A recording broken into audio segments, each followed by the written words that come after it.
Welcome to another episode of UCRD Reviews. So today we have the very first release in the 8th MS Team version anime line. So I'm really excited about that. This is the RX-79G Gundam Ground type version anime. So this is the main mobile suit from Mobile Suit Gundam 8th MS Team, which is an OVA in the mid-90s. And a really cool looking Gundam. This is the Earth Federation's attempt at mass-producing Gundams, and they did so in limited quantities in Southeast Asia, although a few of them went elsewhere in the world. And they're a very versatile mobile suit that had quite a few weapons and features to it. We haven't seen a figure of the Ground Gundam since, I believe, 2001, when they were releasing figures in both Asia and the North American market. So it's been quite a long time, and that was a good figure back in the day with the MSIA, but I think it's time for an upgrade. So let's go ahead and take a look at what this new one has. Alright, so let's take a look at the Ground Gundam. So it looks really nice. It has some markings on it. Coloring looks good. The head actually looks pretty nice. On some versions there is a seam, well, on all versions there's a seam right there, but on some of them it's not even on each side, so it looks kind of funny. Mine actually came out pretty good. I don't know why they put the seam down the middle of the face instead of on the sides of the head, but that's how they do it. Head will go down about that far, and it will come back about that far, and you can do a full 360 turn. You do have a replacement antenna. There is no antenna that comes out the side of the head, which is a little bit disappointing, but other than that, everything else, all the features here work. Head is removable, and that is for putting the GM head version on, which that'll be later in the year. For the arms, they'll come up about that far. You can do a full rotation. The shoulder armor doesn't really inhibit any of that movement. However, you have a rotating joint up here, but it does hit the shoulder armor when you turn it. You have elbow articulation, that's pretty good. You have a shield hard point. You have a ball jointed wrist and then a ball jointed hand. So good articulation there. You have a bit of chest flex. You have the Vulcans and multi-purpose launcher sculpted in. They are not effect part compatible. The waist will come down about that far and back just a little bit. Very little side to side. You do have ball-jointed front and side skirt armor. You have removable machine gun magazines on each side. The rear skirt armor is fixed, but it does have a hard point for weapon storage. And while we're back here, let's take a look at the backpack. So this thing just pegs in pretty easily. Has ball-jointed thrusters on either side, and you can also, unlike the MSIA version, just pull all this stuff out to accept the storage rack, which we'll take a look at in a few minutes. So with all the skirt armor up here, legs will come out about that far before they want to pop off, and they'll come up about that far before it hits the skirt armor. You have good knee articulation. You have some thigh rotation, but not much because of the armor that's up there. You do have beam saber storage, which the original MSIA did not have. You do want to be careful of it because it is just a little hinge joint that's kind of fragile. And then for the feet, they'll come down about that far. They'll go to the side, decent amount there, not much going on the other direction. This moves, and then coming forward, you have decent toe articulation there, so looks good. You have the little hydraulics. Oh, that piece actually moves too. Look at that. You can do that. I don't know what that would do. I'm kind of surprised these knee parts don't move, because I believe they moved around in the anime. But so this is the Ground Gundam. It looks really, really nice, well sculpted, and now we get to see the fun part. What all does this come with? Let's take a look. So it's time for everybody's favorite part of the review, the hands. You get two different sets of opposing hands. rifle hands and beam saber hands in this fancy little hand rack. You also get a really tiny sticker sheet. These are for, I think they're for Shiro Amada's markings on his shoulders. And then we can start looking at all this stuff. You get 2 beam sabers. They're really small little handles there. And you get 2 blades. These are the 0083 style blades. So they fit in right like that. So you get 2 of them. I'm going to use this one to get this handle out. Now these are storable, like I said before. You actually store them going down like that, and they'll fit into that little area, and you can just keep it in the leg there, which is pretty cool. The next thing I want to look at is the shield. So the 8th MS Team shield is pretty neat looking. You have some hard points for explosion effects and things, and then I believe this one up top is for the armored part that is going to come out later. You have a little carry handle, and then this is your arm connection, which has a unique hinge design so that the shield can be extended outward, forward on the arm. So if you connect it, it can be like that, like it's a punching weapon, or it can come back and sit like this. Now there's no locking mechanism to it, so it may get loose over time, but that is the shield, so pretty cool. And then we have the machine gun. So if I can get this guy out of here, possibly. So this is the 100mm machine gun. Has a folding wire stock.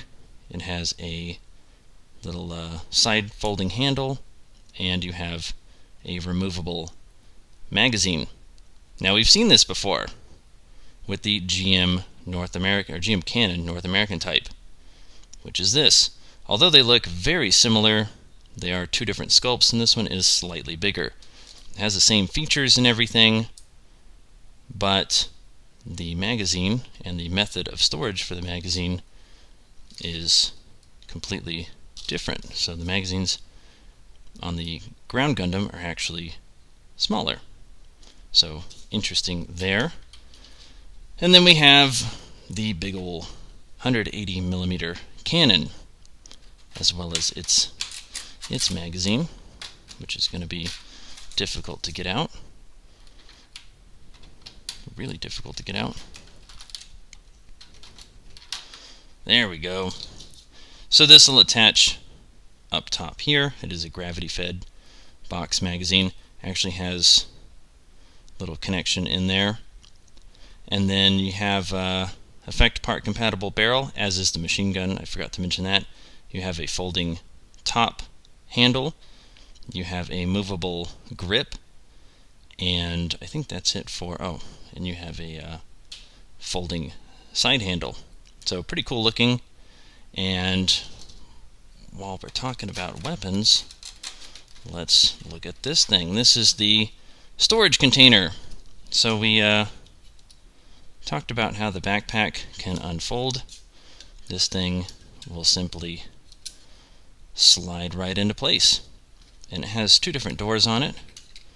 One on top here, one on the bottom, and you can actually store the weapons. So let's get into how these weapons actually store. So the first one we're going to look at here is for the machine gun, and it's this little storage piece here. So on the old MSIAs, you could throw the weapons in the storage container just loose, but with these, you can go ahead and remove the barrel there. You actually have this little storage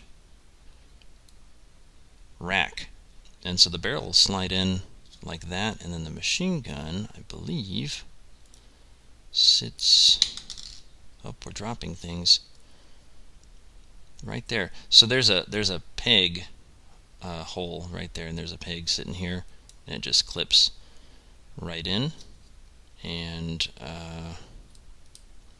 magazine sits back on there. And so that's how the machine gun stores. And then we have this piece for the cannon. So let's grab the cannon. Okay, so first thing you're going to want to do is take the cannon apart. So you have the muzzle device, the barrel, the barrel connector, the magazine, the receiver, and you're going to fold that down, and then the trigger group. Then you're going to take this piece here, you're going to unfold, if you can get in there, unfold that little part, and then you're going to push this through and it'll fold in place. So it was originally like this, it protrudes a little, so you kind of tap on it and you can catch it right there and fold it into place. So from here we're going to attach all of the pieces. So the barrel will attach to a hard point right there. The muzzle device will attach the end of the muzzle downward into this little gap here. And then the barrel connection, you'll want the two prongs facing on the outside, and it'll just lock right in. And this piece you're going to attach into a hard point right there. And finally, this piece will actually sit in between everybody, right in the middle, I think. Could be, yeah, I'm right. I was going to say it could be wrong, but that's impossible. I'm never wrong. We're going to kind of move the barrel out of the way, maybe do the barrel after that. And that is it right there. That's everything settled in. So let's get these locked into the Ground Gundam. So now that we have the backpack open here, you're going to fold those pieces in at the bottom that we originally opened out. So just fold them back, and it's going to go with the grip facing toward the Gundam. You're going to kind of put the top end in and then rotate it downward, and it'll actually just clip right in place. And then we have the machine gun. There's two pegs there, so the grip will be facing toward me, and it'll peg in right here. There we go. And if you think I forgot about the cannon's magazine, well, you're wrong. It actually attaches right there. So we're just going to get that one set in, and it will all lock right into place and store perfectly right in there, which is super cool. So lastly here we have the effect parts, which are pretty standard stuff. You have a slashing beam saber effect, 0083 style, and then you have a two-piece effect part, which is a beam rifle firing effect, also 0083 style. Why do we have a beam rifle firing effect and we don't have a beam rifle? I don't know.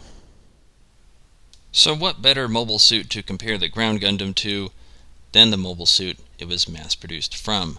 So we have the real Marking Gundam here, and you can see that aside from the name Gundam, they are completely different. Obviously, a mobile suit that's had a limited production run like the Ground Gundam is going to be not as streamlined as the Gundam being a prototype V-Project mobile suit, but there's virtually nothing the same here. One thing that's interesting, I guess I'll show it on the Ground Gundam here, the fingers are actually all individual. Even on the shooting hand, all these fingers are separated. So I don't know if that's a cool thing or going to be a problem in the future, but yeah, here's the Gundam with the Ground Gundam. So pretty cool. So the Ground Gundam is a really nice figure. I paid $44.74 for mine before shipping, which I think is a really great price. In a market where these figures are horribly overpriced, sometimes this one is actually fairly cheap. So it is a regular release, which helps with that. And I ended up picking up two of them. I'm probably going to pick up a third. You can have the standard Ground Gundam. You can make Sanders' Ground Gundam from the later episodes where he has a gray antenna in the second option part set, and you can also make Karen's GM head version also in that option part set. There is the first option part set already out, which you'll be able to check out next week when I drop the review for that one. And yeah, it's a really solid figure. You know, the weapon storage I think is really ingenious, and it has a lot of the accessories it needs. There are a lot of missing weapons. You know, the original MSIA Ground Gundam came with the same stuff plus the beam rifle.